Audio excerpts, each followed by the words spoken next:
Pues vamos a pasar a la predicación de la palabra. Os invito a abrir vuestras Biblias en el Evangelio de Juan, capítulo 5. Continuamos nuestro estudio de este Evangelio, versículo por versículo. En esta mañana empezamos este capítulo. Vamos a tener lectura del capítulo completo, aunque no vamos a exponer todo el capítulo. Y en esta mañana nos pararemos en los versículos del 1 al 9, la primera parte del versículo 9. La predicación de esta mañana se titula Cristo y la superstición. Cristo y la superstición. Dice así la palabra del Señor, Juan capítulo 5, versículo 1. Después de esto se celebraba una fiesta de los judíos y Jesús subió a Jerusalén, y hay en Jerusalén, junto a la puerta de las ovejas, un estanque que en hebreo se llama Betesda, que tiene 5 pórticos. En estos yacía una multitud de enfermos, ciegos, cojos y paralíticos que esperaban el movimiento del agua, porque un ángel del Señor descendía de vez en cuando al estanque y agitaba el agua. Y el primero que descendía al estanque después del movimiento del agua quedaba curado de cualquier enfermedad que tuviera. Y estaba allí un hombre que hacía 38 años que estaba enfermo. Cuando Jesús lo vio acostado allí y supo que ya llevaba mucho tiempo en aquella condición, le dijo: ¿Quieres ser sano? El enfermo le respondió: Señor, no tengo a nadie que me meta en el estanque cuando el agua es agitada, y mientras yo llego, otro baja antes que yo. Jesús le dijo: levántate, toma tu camilla y anda. Y al instante el hombre quedó sano, y tomó su camilla y echó a andar. Y aquel día era día de reposo, por eso los judíos decían al que fue sanado: es día de reposo y no te es permitido cargar tu camilla. Pero él le respondió: el mismo que me sanó me dijo: toma tu camilla y anda. Le preguntaron: ¿quién es el hombre que te dijo: toma tu camilla y anda? Pero el que había sido sanado no sabía quién era, porque Jesús sigilosamente se había apartado de la multitud que estaba en aquel lugar. Versículo 14. Después de esto Jesús lo halló en el templo y le dijo: mira, has sido sanado, no peques más para que no te suceda algo peor. El hombre se fue y dijo a los judíos que Jesús era el que lo había sanado. A causa de esto, los judíos perseguían a Jesús porque hacía estas cosas en el día de reposo. Pero él les respondió: hasta ahora mi Padre trabaja y yo también trabajo. Entonces, por esta causa, los judíos aún más procuraban matarle, porque no solo violaba el día de reposo, sino que también llamaba a Dios su propio Padre, haciéndose igual a Dios. Versículo 19. Por eso Jesús, respondiendo, les decía: en verdad os digo que el Hijo no puede hacer nada por su cuenta, sino lo que ve hacer al Padre, porque todo lo hace el Padre, eso también hace el Hijo de igual manera. Pues el Padre ama al Hijo y le muestra todo lo que Él mismo hace, y obras mayores que éstas le mostrará para que os admiréis. Porque así como el Padre levanta a los muertos y les da vida, asimismo el Hijo también da vida a los que Él quiere.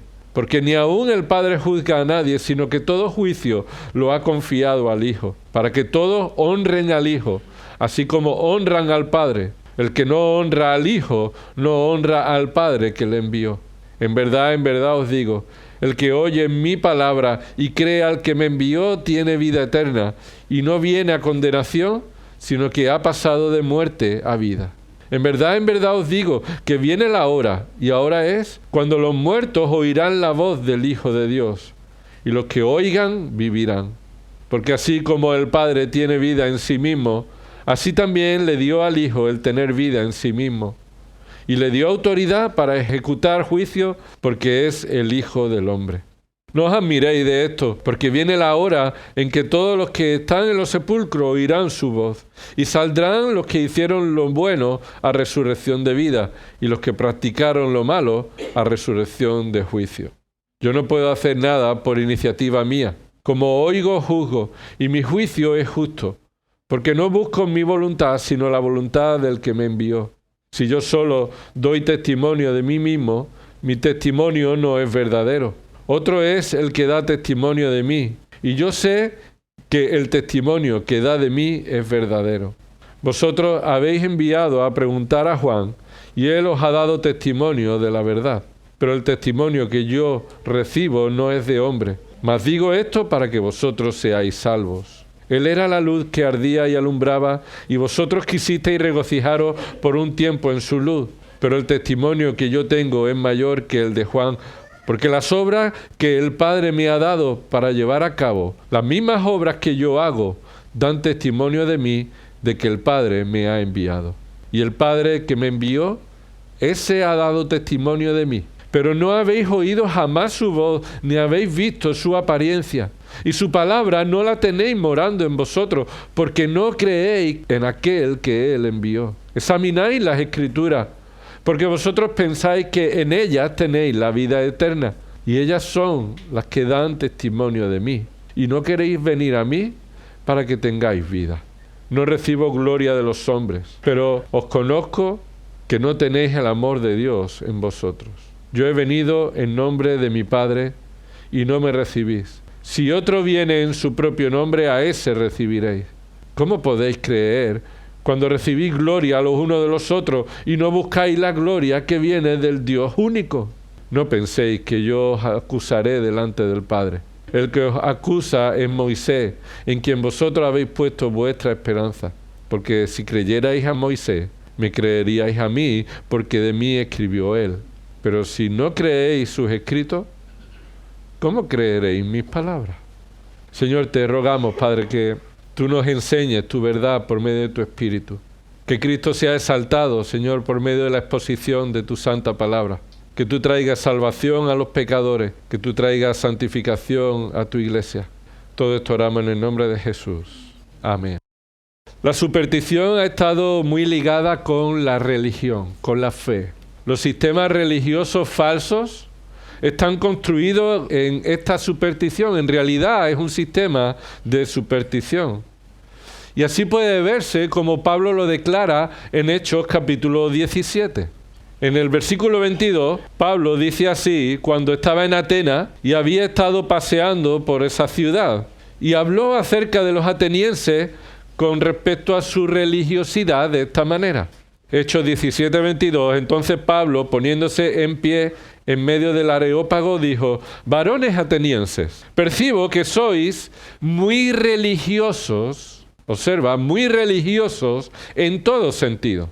Pablo ha estado aquí paseando, como decíamos, viendo los altares de los falsos ídolos que adoraban estos atenienses, y uno de esos altares decía al Dios desconocido, o una mejor traducción sería Dios el desconocido, y esto sirvió para que Pablo expusiera el Evangelio acerca del único Dios verdadero. Al escribir Pablo que los atenienses son, como dice ahí el texto, muy religiosos, en realidad la palabra que Pablo está usando es sois muy supersticiosos. ¿Qué quiere decir? Que la realidad de la religión falsa está construida sobre la superstición.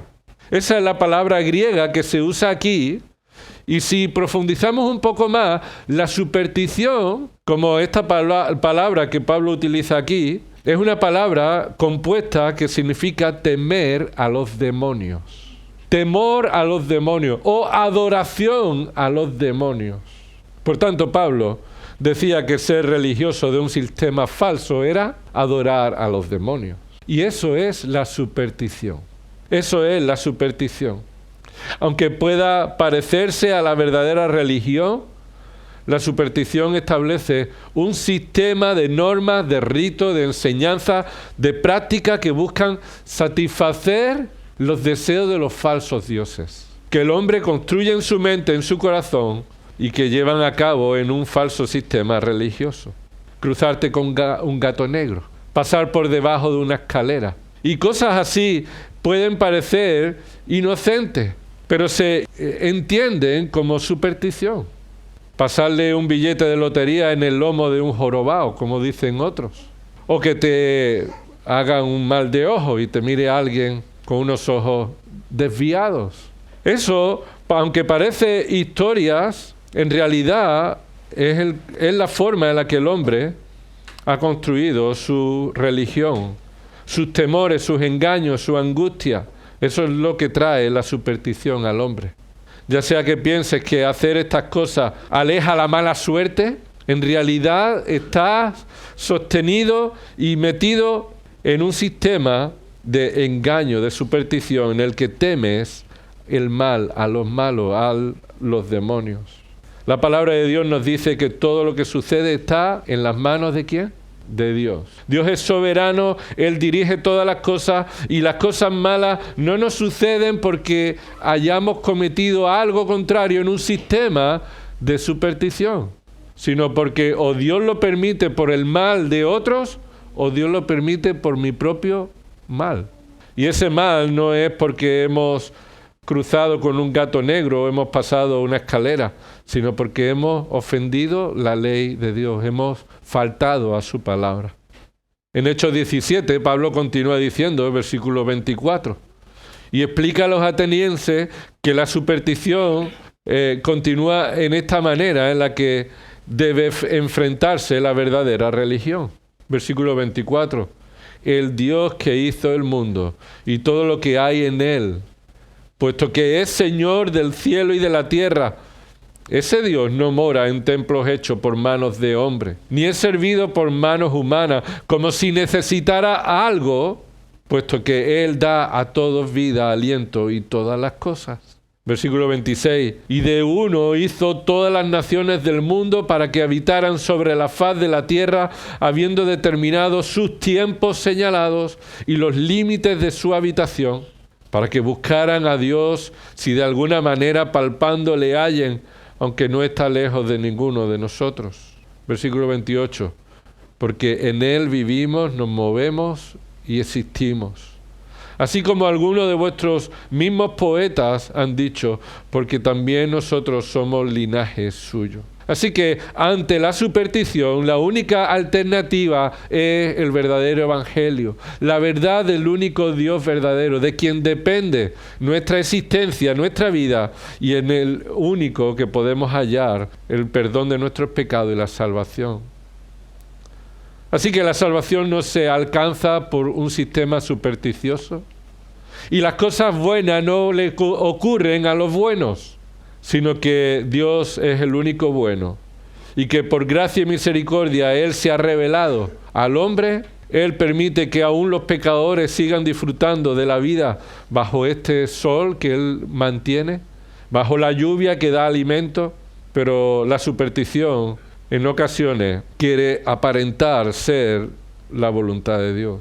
Este pasaje entonces nos enseña, escucha, el peligro de convertir la palabra de Dios en superstición. El peligro de convertir la palabra de Dios en superstición.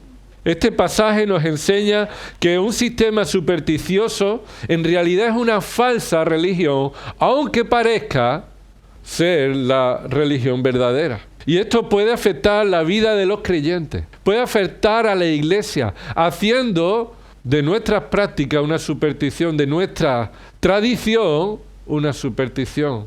Y en lugar de depender del Señor y de Cristo y su palabra, dependemos de nuestras prácticas en nuestra fuerza que nos alejan de su voluntad.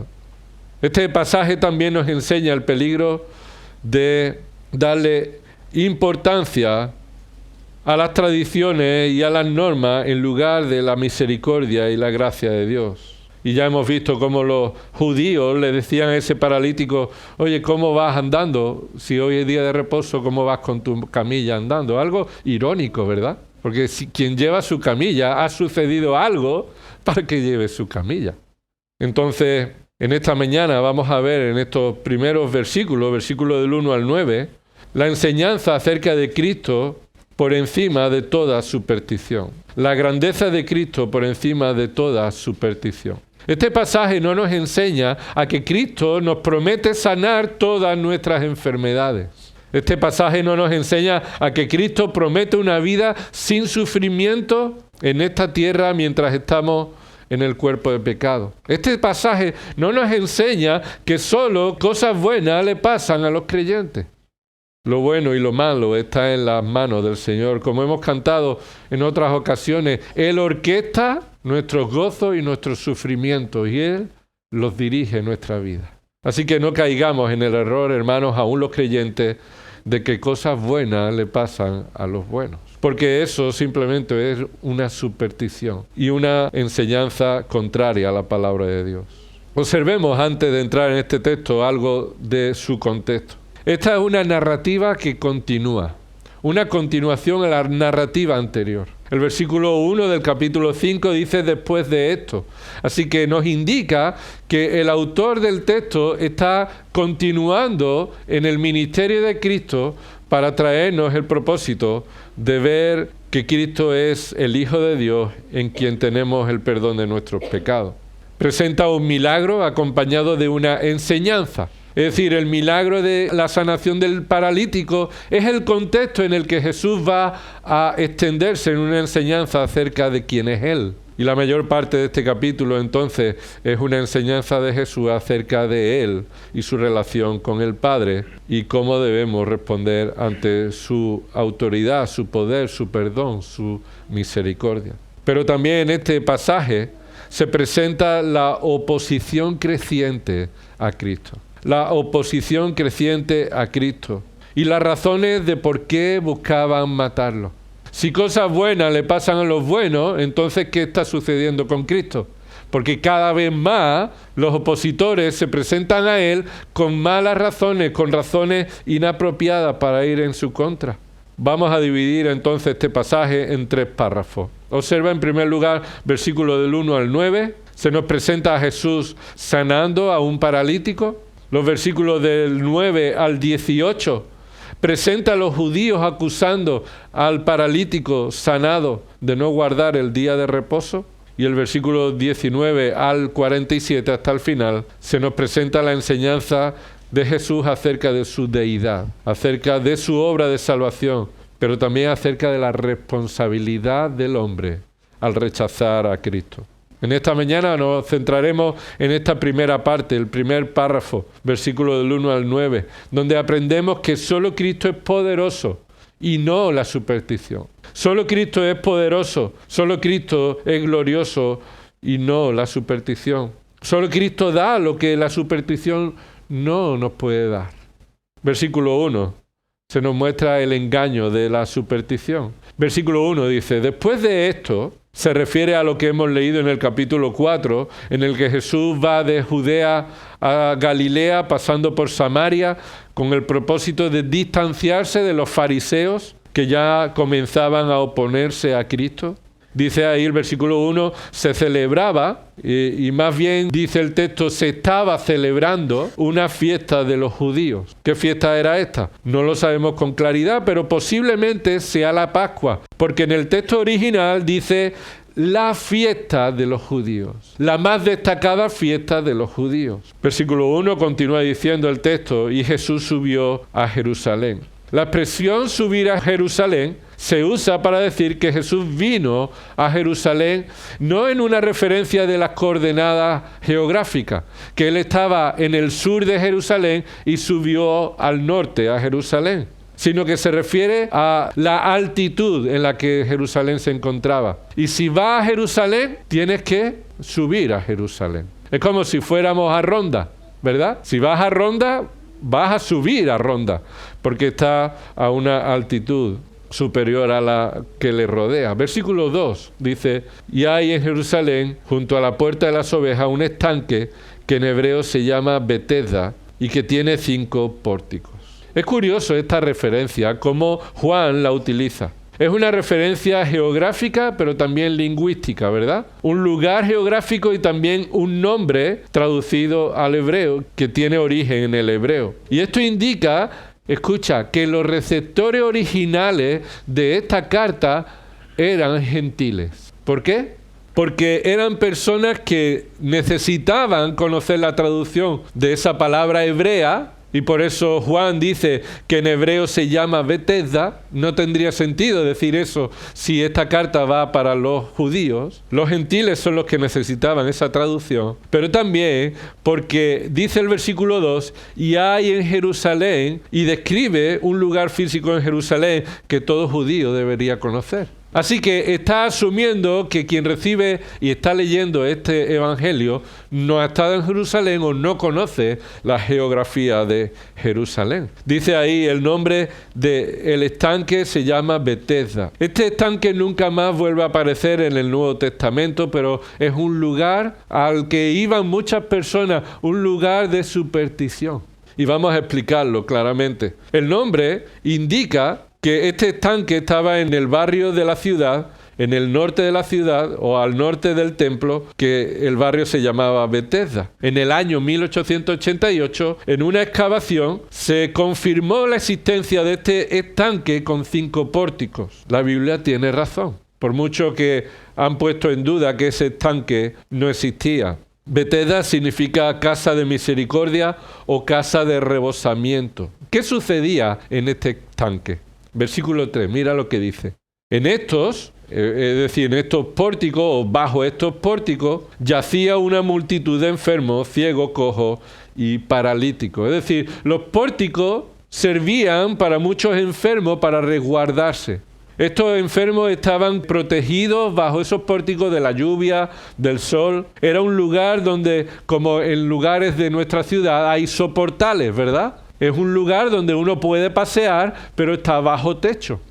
Era un lugar donde en esos soportales también de nuestra ciudad, algunos indigentes utilizan para dormir allí, pasar las noches. Y por eso, dice el versículo 3, yacía una multitud de enfermos. Esa palabra yacía indica que ellos estaban durmiendo allí. Ese era su lugar de vida. Allí estaban perennes, allí estaban durmiendo. Y cuando dice esa palabra, muchos enfermos, en el original utiliza la palabra muchos secos, personas secas, consumidas, personas que ya no les quedaba energía, personas que estaban al límite de la muerte. Y la lista de estos 3 tipos de enfermedades, ciegos, cojos y paralíticos, simplemente era una descripción de la variedad de personas que estaban allí para ser sanadas en esta superstición. Ese era el propósito que ellos buscaban, ser sanados. Buscaban la sanidad por medio de la superstición. ¿En qué consistía esta superstición? Según el versículo 3 y 4, dice ahí, mira en tu Biblia, esperaban el movimiento del agua porque un ángel del Señor descendía de vez en cuando al estanque y agitaba el agua. Y el primero que descendía al estanque después del movimiento del agua quedaba curado de cualquier enfermedad que tuviera. ¿Te suena raro esto? ¿Te suena raro? Pues sí te debe sonar raro en un sentido porque no está en los originales y los textos más antiguos. Este pasaje, la última parte del versículo 3 y todo el versículo 4, en realidad no es un texto inspirado por Dios, sino que siglos después alguien lo añadió como una posible explicación de qué es lo que estaba sucediendo allí. Así que te animo a que en tu Biblia puedas poner un paréntesis y una nota para que sepas que ese texto en realidad no ha sido inspirado.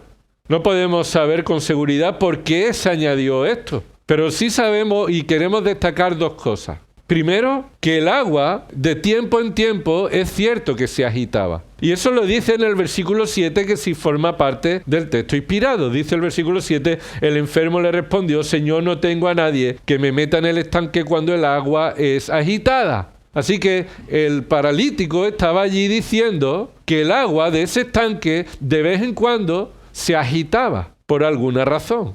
Los estudiosos dicen que la razón más probable sería que este estanque servía de almacenamiento de agua cuando el nivel de agua crecía. En algunas ciudades, aquí en Sevilla también, hay algunos depósitos de agua que no es para almacenar agua, sino para que cuando hay una riada, una gran cantidad de lluvia, haya espacios en la ciudad para que se llenen ese agua de las lluvias crecidas y no inunden la ciudad. Y eso es lo que este estanque tenía el propósito. De vez en cuando este estanque crecía y el agua se alborotaba porque venían de repente esas aguas de otros lugares. Y entonces, esto sí es cierto, este estanque tenía un agua que se removía, que se agitaba. Lo segundo que debemos observar es que existía una superstición o una creencia de que el agua, por esa razón, tenía poderes sobrenaturales. Alguien había comenzado esa idea aprovechando de que era un estanque, de que surgían este alboroto del agua de vez en cuando. Y entonces se extendió esa idea de que era un agua con propiedades milagrosas, sobrenaturales contra las enfermedades. Y no porque lo diga el versículo 4, porque el versículo 4 no es inspirado por Dios, sino porque lo dice precisamente en el versículo 7. El enfermo le respondió: Señor, no tengo a nadie que me meta en el estanque cuando el agua es agitada, y mientras yo llego, otro baja antes que yo.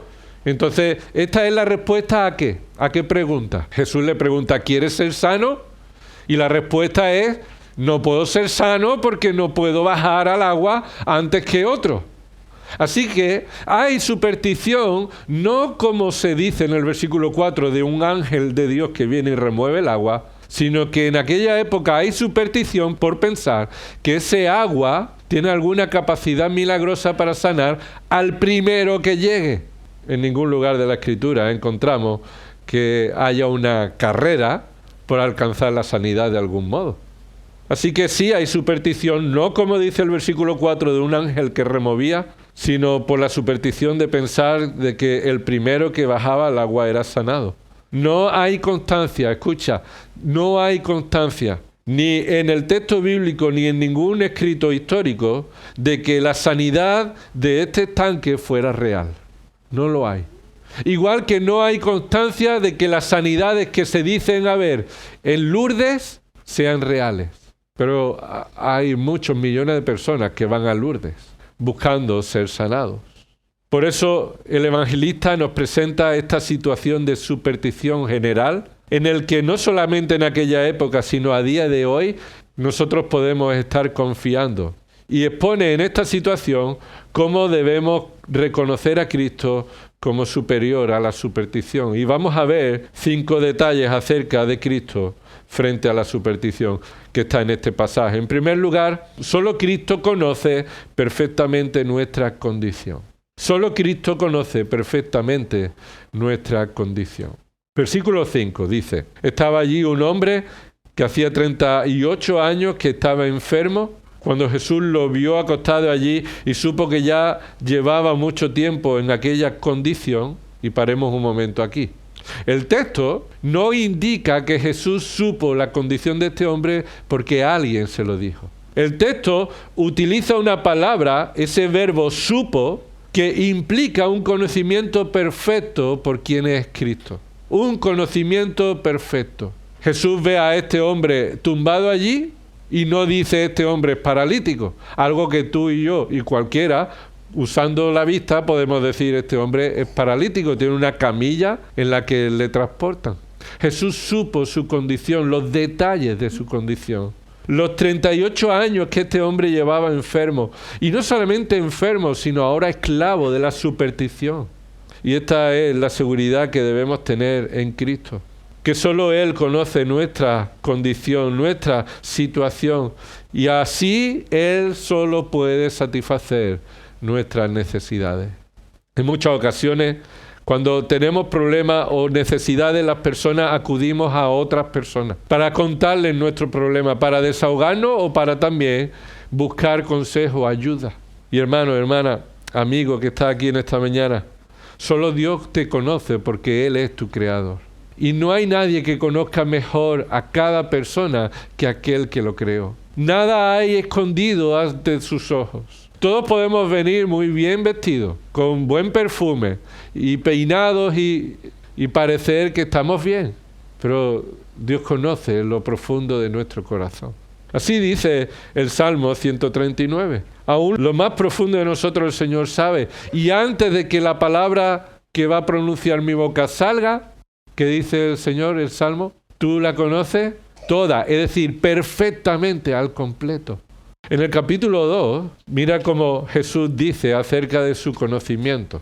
Versículo 23. Cuando estaba en Jerusalén durante la fiesta de la Pascua, muchos creyeron en su nombre al ver las señales que hacía.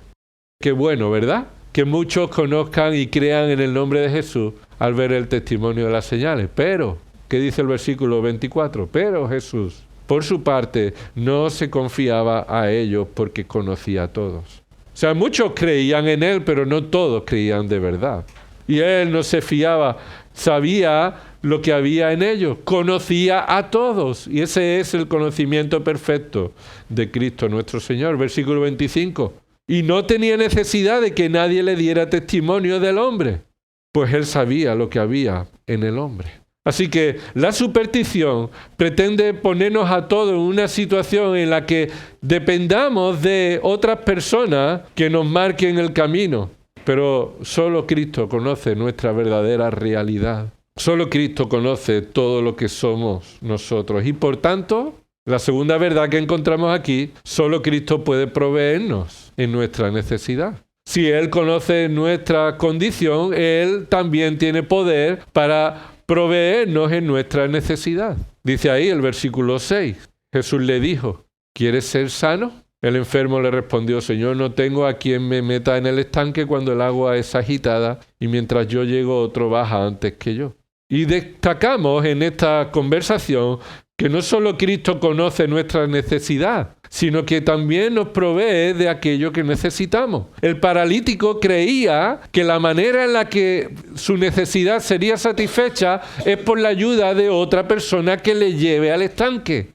¿Cómo voy a ser sanado? No tengo a nadie que me provea de la sanidad. Este hombre tenía su fe puesta en ese agua supuestamente milagrosa, pero también necesitaba de alguien que le llevara. La pregunta de Jesús, ¿quieres ser sano? Era evidente, ¿no? Claro que quiero ser sano. Y eso es lo que provocaba o buscaba la pregunta. Expresar el deseo de este paralítico. Claro que quiero ser sano, pero no puedo. Y escucha, esta es la realidad ante nuestra necesidad. Tenemos una necesidad que nosotros conocemos y una necesidad que Cristo conoce, pero también no podemos satisfacer nuestra necesidad por nosotros mismos, por más que queramos, y solo Cristo la puede proveer. Creemos que la superstición en muchas ocasiones es un sistema para satisfacer nuestras necesidades, pero solo Dios puede traer lo que necesitamos, y no solamente físicamente, sino espiritualmente. El paralítico pensaba que la misericordia vendría por la superstición. Ese estanque se llamaba el estanque de misericordia. Pero necesito a alguien que me lleve a ese estanque. El único que puede traer misericordia y satisfacer todas nuestras necesidades, el perdón de nuestros pecados, la vida eterna y la esperanza en cualquier situación, aun cuando no nos sane físicamente, es Cristo nuestro Señor. En ocasiones pensamos que nuestras necesidades se cumplen por cumplir un rito. Como se nos ha dicho, el pan y el vino no es un rito, pero pensamos que por tomar el pan y el vino alguien puede pensar su vida va a ser mejor, sus problemas se van a solucionar. Pensamos que si lees la palabra de Dios por la mañana, todo te irá bien. Y la lectura de la palabra de Dios se convierte en una superstición. Y pensamos que todo lo que hacemos en nuestra vida va a depender de nosotros para que nuestras necesidades sean cubiertas o no. Pero la palabra de Dios nos dice que solo Dios provee para nuestra necesidad.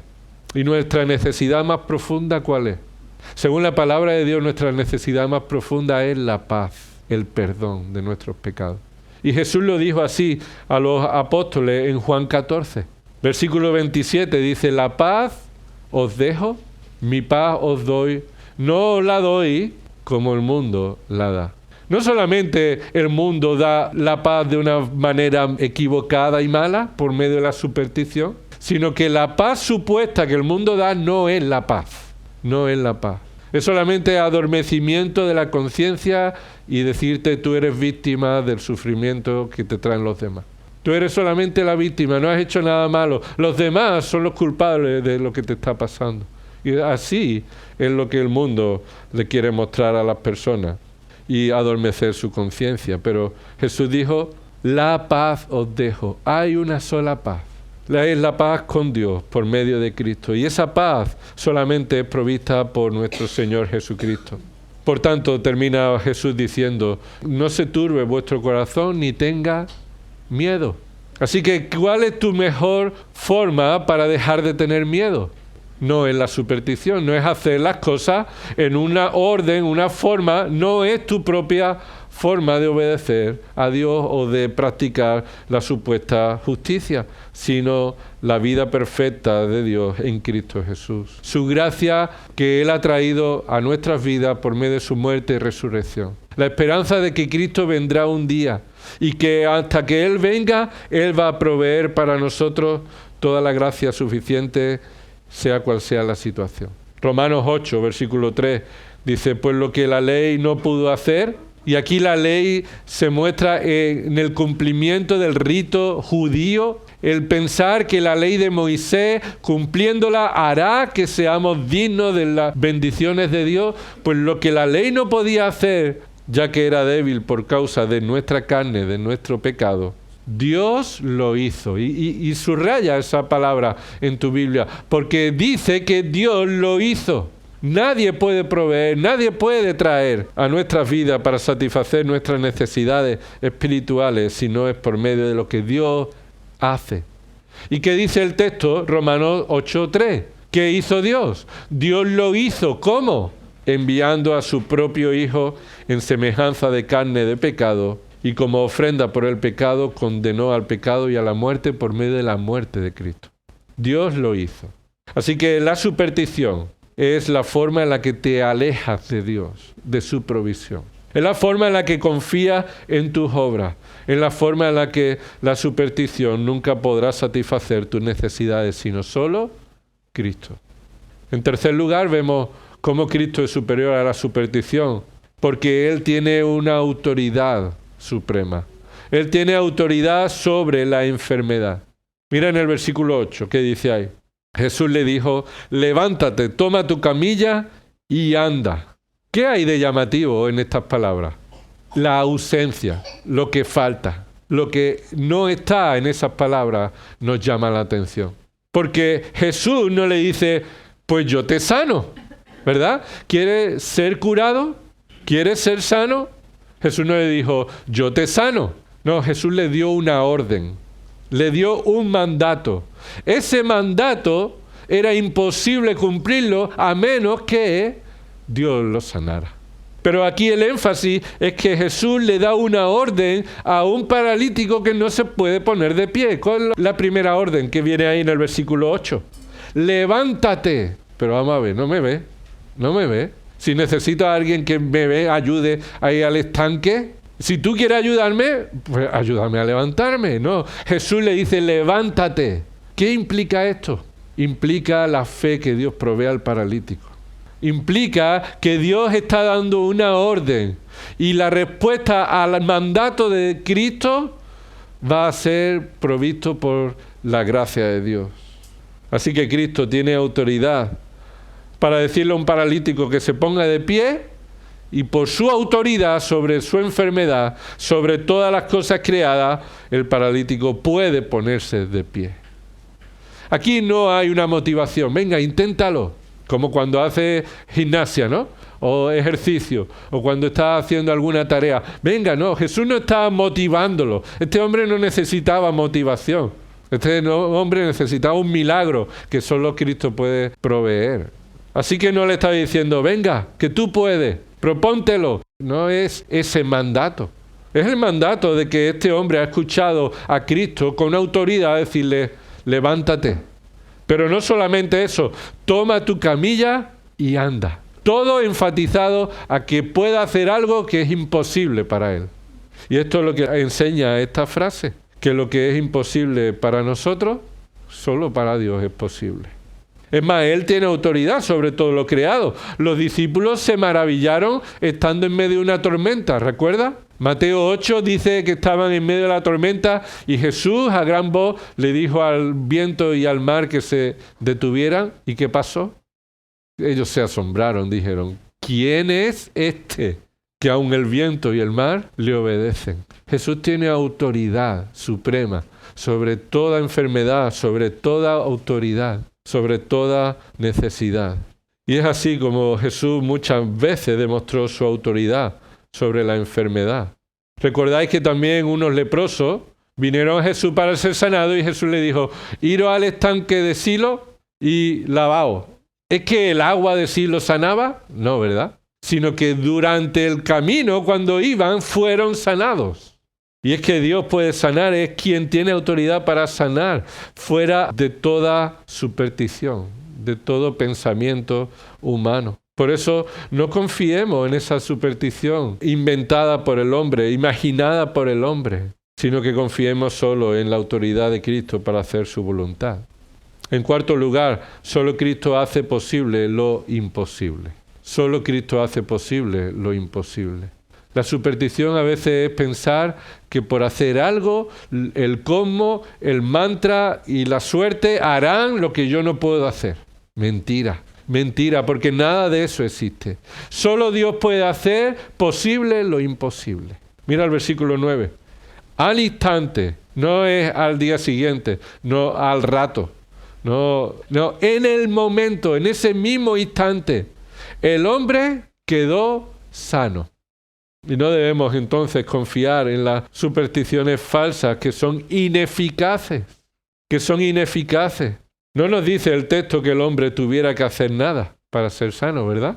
No, en ese mismo momento ese hombre fue sano. Su sanidad no fue progresiva. 38 años allí en esa enfermedad esperando ser sanado. ¿Cómo estarían los músculos atrofiados? Si nos pegamos nosotros 15 días con el brazo escayola y después parece que es el brazo de otro. Esas piernas, esas articulaciones, esos músculos, lo que estaba muerto ha sido de nuevo regenerado. Así que al instante quedó sano. Cristo tiene el poder y Dios tiene el poder para hacer posible lo imposible. Y hay un versículo que indica que nada es imposible para Dios, ¿verdad? Dice ahí en Marcos 10, versículo 23. Acompáñame un momento a ver ese pasaje. Marcos 10, versículo 23. Y a veces se toma esa frase sacada de contexto para poner nuestra confianza en que Dios va a hacer lo que nosotros queremos que Dios haga. Que Dios vaya a hacer lo que nosotros queremos que Dios haga. Dios hace posible lo imposible para hacer lo que yo quiero que Dios haga. No es eso lo que dice el texto. Dice ahí Jesús, versículo 23, Marcos 10, 23. Jesús mirando en derredor dijo a sus discípulos: qué difícil será para los que tienen riqueza entrar en el reino de Dios. No es que el dinero impida al hombre a entrar en el reino de Dios, sino que aquellos que amontonan riqueza han llegado a un punto en su depravación, en su pecado, de poner toda la confianza en esa riqueza. Y es difícil para ese hombre que pueda entrar en el reino de Dios y poner la confianza en Cristo y ser salvo. Versículo 24, ¿lo entendieron los apóstoles? Dicen los discípulos que se asombraron de sus palabras, pero Jesús respondió de nuevo y les dijo: hijos, qué difícil es entrar en el reino de Dios. Es decir, no son la riqueza, sino es a cualquier hombre. ¿Escucha? No es problema de la riqueza, sino para cualquier persona es difícil entrar en el reino de Dios. ¿Qué significa difícil en este punto? ¿Que es complicado pero puedes hacerlo? No, en el contexto significa imposible. En el contexto significa que es imposible para el hombre entrar en el reino de Dios. Versículo 25, es más fácil que un camello pase por el ojo de una aguja que el que un rico entre en el reino de Dios. Y ellos se sorprendieron más aún y dijeron entre sí: ¿y quién podrá salvarse? Es decir, si un rico no puede salvarse, según la superstición judía, ¿significaba qué? Según la superstición judía, si tienes dinero es que Dios está aprobando tu vida.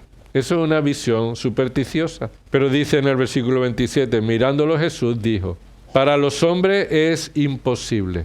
Pregunta, ¿qué es imposible para los hombres según el contexto? Salvarse, entrar en el reino de Dios. No solamente para los ricos, sino para cualquier hombre. Esto es imposible. Pero, ¿qué dice? Pero no para Dios, porque todas las cosas son posibles para Dios. Y en el contexto está indicando no para cumplir mi antojo. No puedo hacer a Dios, que sé que todo es posible para Él, que haga lo que yo quiero, que para mí es imposible. Sino que Dios puede hacer posible mi salvación cuando para mí es imposible. Y esta es una ilustración en este hombre paralítico. Era imposible para él y para cualquier hombre lo que sucedió en esas piernas. Así que confiar en que solo Dios puede hacer lo que nosotros no podemos hacer nos ayuda a reconocer nuestra incapacidad y nos ayuda a depender de su poder, de su capacidad. Nuestra superstición o pensar que todo se trata de nuestra fuerza de voluntad es alejarnos del poder de Dios y de su dependencia. Y terminamos aquí como Cristo es superior a la superstición. Solo en Cristo debemos confiar con obediencia y fe. Solo en Cristo debemos confiar con obediencia y fe. No confiamos en la superstición, confiamos en la palabra de Dios. No confiamos en las normas de los hombres, confiamos en la palabra de Dios. De manera que confiamos en la palabra de Dios obedeciéndola y creyéndola. Versículo 9, ¿qué dice ahí? Y al instante el hombre quedó sano, ¿y qué hizo? En la estructura de la frase es muy importante. ¿Qué le mandó Jesús a este hombre? Levántate, toma tu camilla y vete. ¿Cuál es la estructura de esta descripción de lo que este hombre hizo? Entonces, quedó sano, tomó su camilla y se fue y echó a andar. Ya está. Si Dios cuando hace una obra en el pecador lo salva, lo hace para que nosotros hagamos la voluntad de Dios. No para que ahora construyamos nuestra vida en una supuesta esperanza fuera de la palabra de Dios. El creyente ha sido salvado para glorificar a Dios cumpliendo su palabra, obedeciendo su palabra. Que Él me dice que yo coja la camilla y me vaya, pues yo hago eso, cojo la camilla y me voy. Y ese es el énfasis del texto. Mira, ni siquiera le preguntó quién era, ¿no? Ni siquiera le preguntó quién era, pero Dios está obrando en este hombre para que obedezca a Dios, a quien después, más adelante, va a conocer, que le va a enseñar que deje su vida de pecado. Posiblemente este hombre estaba sufriendo por algún pecado en su vida, según el texto que veremos más adelante. El punto aquí es que debemos obedecer no las supersticiones de los hombres, ni de la tradición, ni siquiera la tradición evangélica, sino que debemos obedecer a la palabra de Dios adecuadamente, fielmente interpretada y aplicada a nuestras vidas para glorificar a Dios y confiar en sus perfecciones. Así que el paralítico obedeció como consecuencia de la sanidad. Esto es un orden importante. Fue sanado y obedeció. No obedeció y después fue sanado. Es decir, lo que Dios hace en la vida del creyente, en un pecador que se arrepiente, es la razón por la que ahora puedes obedecer a Dios. Dios nos sana, nos salva, no bendice a los que hagan el bien, sino que Dios es el Dios de misericordia que trae gracia a nosotros pecadores, nos trae el bien que no merecemos y ahora nos capacita para seguir obedeciendo. ¿Somos responsables de nuestro pecado? Por supuesto que sí. Pero en nuestra dependencia de la obra de Cristo del Evangelio vivimos una vida de arrepentimiento y fe y obediencia continua. No ponemos nuestra confianza en la superstición, sino en Cristo. ¿Por qué? Repasamos eso. Primero, porque Cristo te conoce perfectamente. Sabe lo que hay en tu vida, en tu corazón, en tu situación. De ese modo, Él puede proveer la necesidad que tú tienes. Solo Cristo tiene autoridad, solo Cristo puede hacer posible lo imposible y también solo a Él debemos obedecer. Quisiera terminar con una frase de Jonás. Acompáñame a Jonás. Hay mucho de superstición en Jonás, en ese libro. Y Jonás tuvo que aprender quién era el Señor en la tripa de un animal grande. Y dice el versículo 8, Jonás 2, versículo 8. Los que confían en vanos ídolos, sus propias misericordias abandonan. Confiar en los ídolos vanos es la superstición. Confiar en alguien que no es Dios es abandonar la misericordia que solo por medio de Dios puede venir. Abandonas la misericordia de Dios cuando pones tu confianza en alguien fuera de Dios. Ya sea ídolos vanos, ya sea tu propio pensamiento, ya sea tú mismo, tú abandonas la misericordia de Dios cuando vas por el camino de la superstición. Versículo 9. Mas yo con voz de acción de gracia te alabaré. Te ofreceré sacrificio, te alabaré en nuestro contexto. Lo que prometí pagaré. No como superstición, sino como acto de adoración. No como superstición, sino como acto de adoración. Lo que prometí al Señor pagaré porque Él merece. ¿Por qué lo merece Él? Versículo 9, ¿qué termina Jonás diciendo? La salvación es del Señor. Si estás esta mañana aquí y no tienes a Cristo como tu Señor y Salvador, pero confías en la superstición de practicar un culto evangélico o hacer cosas en tu vida para que las cosas te vayan bien, te animamos a que vengas a Cristo y te arrepientas de tus pecados. Abandones este camino de superstición de ídolos falsos y vengas al único que puede proveerte salvación. Y hermanos y hermanas, si Dios te ha salvado, no estás libre de estar confiando en la superstición en tu vida. No estás libre. Debes recordar que solo en Cristo y en su palabra encontramos el camino de la obediencia y la fe para su gloria. Que no es por nuestra obediencia y nuestro esfuerzo la razón por la que Dios va a traer bendición a tu vida, sino que nuestra obediencia es para glorificarle cuando dependemos de su poder, del Espíritu Santo, de su palabra. Por eso como iglesia debemos seguir exaltando a Cristo, no construyendo y descansando en una superstición evangélica, sino en Cristo, nuestra roca firme y segura, la piedra angular de nuestra fe, de la iglesia y por tanto del mundo entero también. Vamos a orar. Señor, te damos gracias, adoramos tu nombre, te bendecimos, Señor, porque la salvación es tuya, porque toda bendición, Señor, viene de tu mano, Señor, pero tú también diriges toda situación de enfermedad como la de este hombre durante tantos años. Queremos pedirte perdón por poner la confianza en nuestras tradiciones, la confianza en nuestros esfuerzos propios. Señor, te rogamos que nos ayude a depender de ti, de tu gracia, en oración, en el conocimiento de tu palabra para ser santificados. Señor, queremos honrar a Cristo por encima de todo y eso implica, Señor, reconocer que para nosotros es imposible cambiarnos, es imposible transformar nuestro corazón. No podemos limpiarnos a nosotros mismos por más lejía que usemos. Por eso necesitamos de tu palabra que nos limpia, necesitamos de la obra de tu Espíritu que nos purifica. Por eso te pedimos que traigas salvación a los que no han creído en Cristo como Señor y Salvador. Pero también tú hagas crecer a tu iglesia para que estemos edificados sobre la roca que es Cristo. A ti sea la gloria en el nombre de Jesús. Amén.